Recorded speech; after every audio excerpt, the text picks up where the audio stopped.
Halo teman-teman suara.com, kembali lagi di podcast On The Go bersama saya Ria Rizky.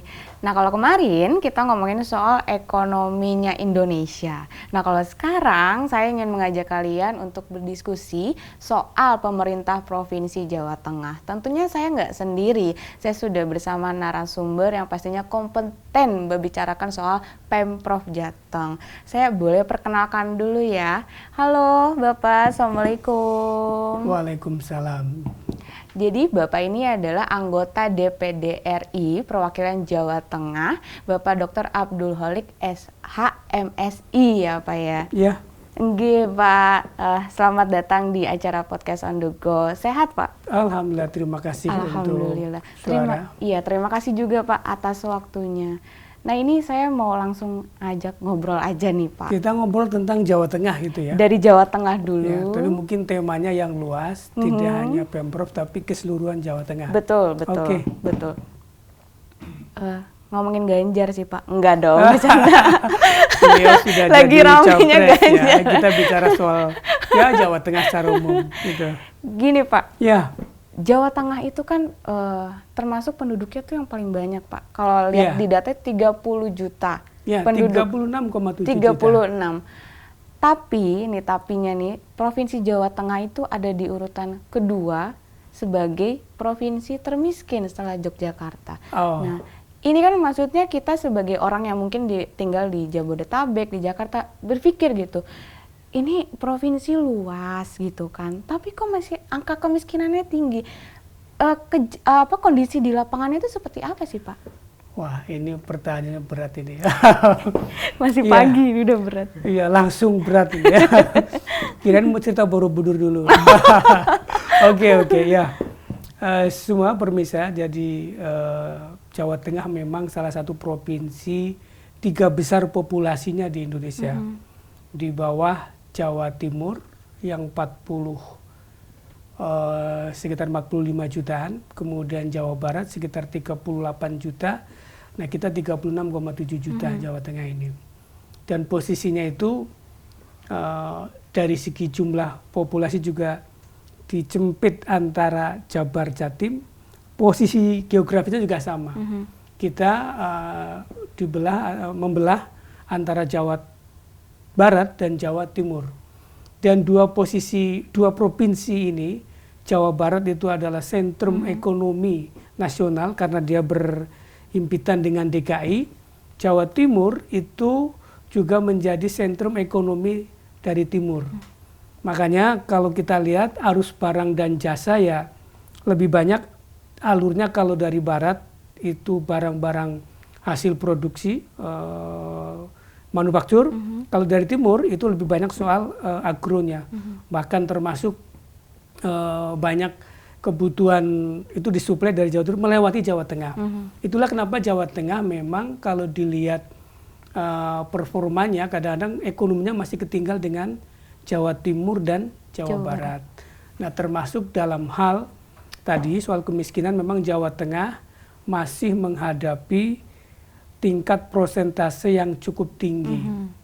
10 tahun yang lalu masih kisaran 14%, tapi sekarang mendekati 11, sekian persen, 11,5 barangkali ya, untuk update terakhirnya. Hanya ketika dikalikan dengan jumlah populasinya, ini menjadi besar. Kurang lebih kita kisarannya 4,4 jutaan yang penduduk miskinnya. Nah, tetapi itu sebenarnya nggak beda dengan Jawa Timur. Jawa Timur juga besar, dia hampir 4,5. Kemudian Jawa Barat juga sama, 4,1. Jadi kalau soal kemiskinan sebenarnya bukan hanya Jawa Tengah, Jawa Barat dan Jawa Timur juga menjadi pusat kemiskinan di Indonesia dari segi jumlahnya. Oke. Oh, dari pengawasan Bapak nih, Ya. yang sudah dilakukan oleh Pemprov Jawa Tengah untuk mengentaskan kemiskinan kan Pak Ganjar seringkali gitu. Kita ini udah turun. Memang sudah turun, tapi datanya memang turunnya sedikit nih Pak. Dengan segala kinerjanya gitu. Kalau dari Bapak gimana nih pengawasannya? Ya, sebenarnya Pak Ganjar itu sudah berupaya optimal ya. Pemda Jawa Tengah berupaya optimal dan dari beliau mulai 14, kemudian sekarang tinggal 2011 itu sudah cukup bagus karena sudah sampai 3% lebih yang dikurangi di era beliau. Nah, tetapi karena jumlahnya yang besar tadi memang ya butuh waktu banyak. Beliau memang targetnya di bawah 1 digit ya, di bawah 10%. Mungkin kalau mendekati periode akhir beliau ya kisarannya paling masih tipis di bawah 1 digit, mungkin antara 10 sampai 11%. Tapi langkah yang sudah dilakukan oleh Pak Ganjar dan teman-teman itu emang sudah on the track kah, atau memang harus ada kebijakan yang diubah lagi gitu? Ya, memang kalau kita lihat capaian-capaiannya tadi dari segi angka kurang lebih sekitar 3-4%. Kalau kita lihat data statistiknya. Kemudian kalau dari segi program-programnya memang sangat banyak dan variatif. Bahkan terakhir itu membuat pendampingan. Jadi semua dinas di Jawa Tengah itu punya pendampingan fokus ke satu desa yang masih cukup tinggi kemiskinannya untuk bisa dientaskan, ingin segera di-push. Nah, tetapi pada sisi lain karena masyarakat Jawa Tengah juga memiliki tantangan-tantangan yang cukup berat di bidang ekonomi, karena sektor utamanya meskipun berkembang manufaktur tapi masih dominan di sektor-sektor pertanian. Yang banyak itu juga di situ. Penduduk yang miskin masih di sektor pertanian dan kelautan. Dan sektor itu di Jawa Tengah memang masih membutuhkan akselerasi yang cukup kuat lagi agar bisa mengatasi kemiskinan yang lebih akseleratif tadi. Saya kira mendorong sektor pertanian dan kelautan ini yang perlu diperkuat lagi di Jawa Tengah. Emang kalau sekarang kondisinya seperti apa, Pak? Ya, tadi di Jawa Tengah itu masih kekurangan inovasi, kekurangan rekayasa teknologi untuk meningkatkan sektor pertanian dan kelautan. Sektor pertanian kita, Jawa terutama, bukan cuma Jawa Tengah, memang menghadapi ancaman soal keterbatasan lahan, soal tidak ekonomisnya. Jadi petani itu hanya memiliki lahan sangat kecil. Jadi kalaupun dia optimal menggarap itu, mungkin juga belum mampu mengangkat kehidupannya dia. Nah, yang berikutnya produk pertanian juga harganya fluktuatif, bahkan cenderung masih di bawah ya. Bahkan kadang-kadang produk-produk pertanian belum mampu diserap pasar dengan harga yang mampu meningkatkan derajat hidup petani. Nah, karena itu memang sekali lagi sektor ini perlu diperkuat, tetapi dukungan yang terdekatnya sektor maritim. Nah, maritim ini di Jawa Tengah tergolong belum optimal. Kita punya maritim di utara, Pantura, kita punya maritim di selatan, Pansela, itu belum tergarap secara optimal. Nah, kalau saja sektor maritim ini bisa lebih dioptimalkan lagi, kita yakin akan mendorong peningkatan kesejahteraan masyarakat, terutama masyarakat kecil tadi, karena misal di selatan itu ya petani, ketika di sela dia tidak mengerjakan petani, dia bisa melaut. Nah, jadi dia akan terjadi komplementasi sektor yang bisa meningkatkan kesejahteraan masyarakat Jawa Tengah. Nah, saya kira Jawa Tengah harus lebih banyak lagi mendorong sektor pertanian dan maritimnya atau agro-maritimnya. Selain soal kemiskinan nih Pak, kan ini kan lagi ditinggal-tinggal Ganjar. Ada masalah kemarin tuh lagi rame tuh soal banjir. Banjir, belum ketimpangan sosial gitu. Menurut Bapak ditinggal-tinggal Ganjar ini, pemerintahnya jalan nih Pak? Oh iya, sudah berjalan baik. Sejauh ini sih berjalan dengan baik. Tidak ada keluhan-keluhan masyarakat yang muncul terkait dengan itu. Tetapi memang kita kalau soal banjir misalnya, ini persoalan laten. Banjir ini sudah berjalan puluhan tahun dan dari tahun ke tahun derajat permasalahannya memang terus meningkat. Dan kewenangan untuk mengatasinya bukan hanya kewenangan daerah, ini kewenangan juga pusat. Misalnya kita bicara kebutuhan membangun tanggul raksasa atau giant seawall, tanggul laut raksasa.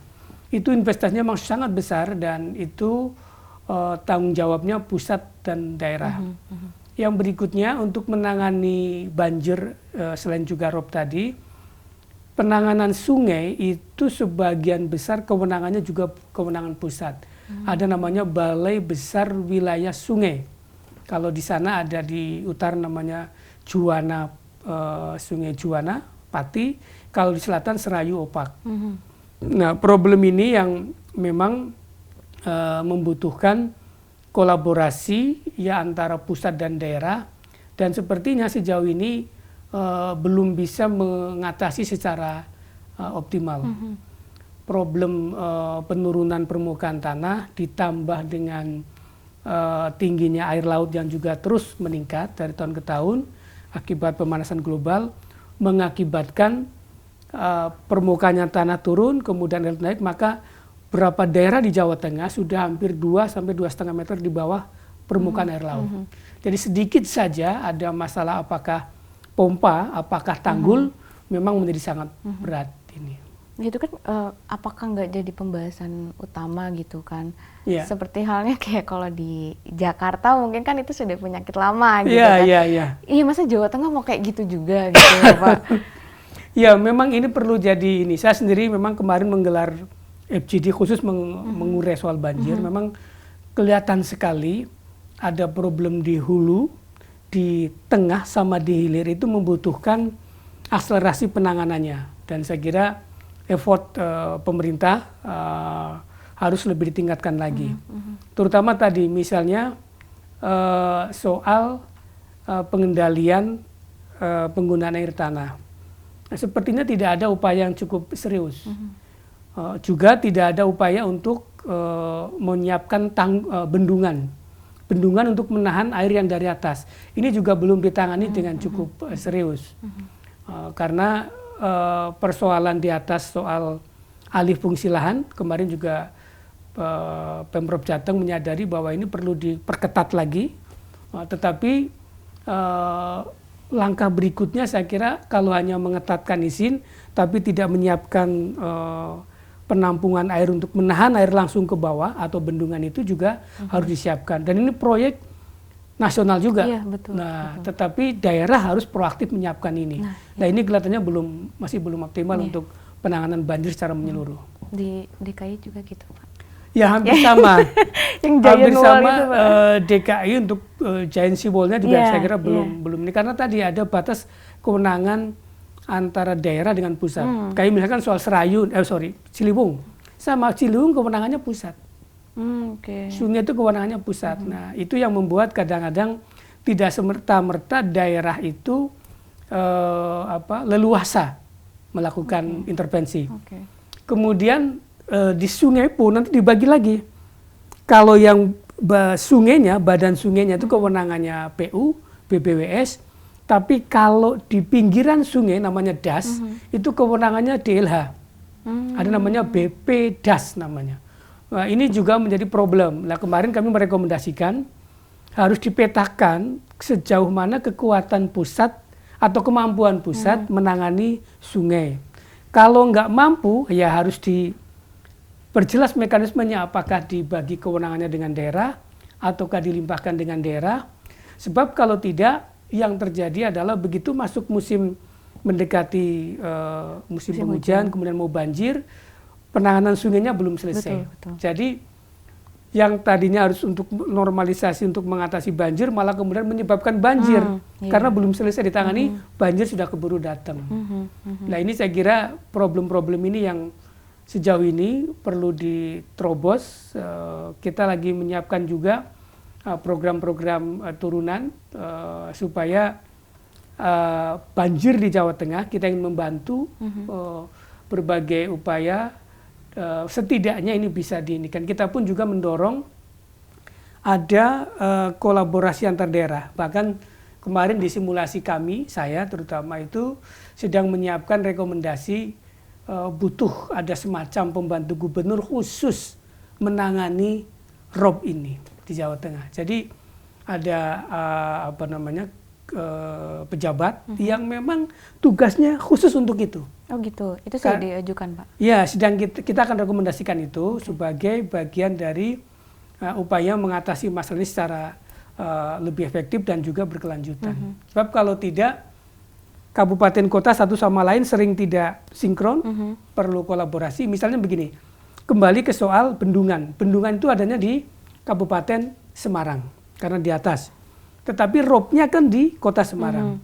Nah kabupaten itu kadang ya tidak terlalu merasa penting, orang dia tidak mengalami banjirnya. Tapi kalau kota Semarang sangat membutuhkan.